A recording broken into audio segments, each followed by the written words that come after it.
Sin duda, hoy es un día histórico para este honorable Congreso de la Unión, puesto que con este dictamen a la minuta, con proyecto de decreto que se adiciona el artículo 97 bis al Código Federal Penal, para que el Ejecutivo pueda otorgar indulto cuando se verifique que existieron violaciones graves a los derechos humanos del sentenciado y en consecuencia al debido proceso, abre las puertas para hacer justicia ante una gran injusticia cometida durante más de 13 años a un caso paradigmático que mis compañeros y compañeras diputados y diputadas que me antecedieron han comentado, el caso del profesor Alberto Patistán Gómez. A nombre del grupo parlamentario y en específico, también agradecer al diputado Víctor Nájera, coordinador de nuestro grupo de la Coordinación de Derechos Humanos. Hemos venido insistiendo y trabajando y presentamos desde hace varios meses una iniciativa, un punto de acuerdo para indultar desde aquel entonces al profesor Alberto Patistán, a todas luces ante una injusticia cometida durante muchos años. En los últimos años, la Comisión Nacional de Derechos Humanos ha documentado más de 8,000 casos de presos indígenas a los cuales se les ha violentado su derecho al debido proceso,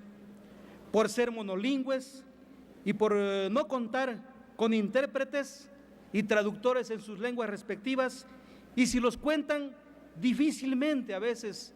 hablan la variante lingüística de su lugar de origen. Además,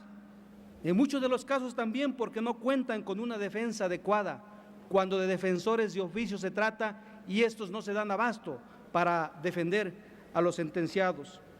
Igualmente, la Comisión Nacional de Derechos Humanos manifiesta que el Estado mexicano es responsable de que no se cuenten con jueces, ministerios públicos y defensores públicos con conocimientos de los usos y costumbres, de las especificidades y de los contextos socioculturales de los indígenas, del dominio de su idioma que se habla en cada una de las regiones del país, tal como lo señala el artículo 2 constitucional, que para que la población indígena acceda plenamente a la jurisdicción del Estado, deben de tener el derecho de contar con traductores en lenguas indígenas los internos y procesados indígenas. Hoy, la aplicación armonizada, contenido en el artículo 2 constitucional con el primero, obliga a las autoridades a guiarse en su actuación por los principios de interpretación conforme y pro persona para lograr que los indígenas tengan acceso a la plena justicia que imparte el Estado mexicano, atendiendo en todo momento a la pertinencia cultural de las comunidades indígenas y de la identidad a la que pertenecen. De estos 8,000 presos indígenas en nuestro país existen casos paradigmáticos por las evidentes violaciones a los derechos y las garantías del debido proceso, contraviniendo los estándares internacionales mínimos en la materia. Desafortunadamente, esto representa una práctica sistemática y reiterada en este Estado mexicano, y no un caso aislado, lo que aleja al Estado mexicano de un sistema de justicia acorde al rostro pluricultural y plurilingüe de nuestro país, como está consagrado en el artículo 2 constitucional. En este contexto, podemos citar algunos ejemplos, como el caso de los indígenas Alejandro Díaz Antís, Antonio Estrada Estrada, Miguel de Mesa Jiménez, quienes han sido incriminados, procesados y sentenciados en delitos que no cometieron, lo que evidencia la violación a su derecho al debido proceso, por lo que diversas organizaciones civiles se han pronunciado por su liberación. Y el caso más paradigmático, repetimos, es el caso del profesor Alberto Patistán Gómez, quien lleva más de 13 años injustamente encarcelado en el estado de Chiapas. Cabe destacar también otro caso reciente paradigmático, como es el caso de los compañeros de la Coordinadora Regional de Autoridades Comunitarias, mejor conocidos como la Policía Comunitaria, que lleva un ejercicio de este derecho de más de 17 años en el estado de Guerrero. El caso también paradigmático de la compañera hermana Nestora Salgado García, quien fue aprehendida por el Ejército y la Marina sin orden de aprehensión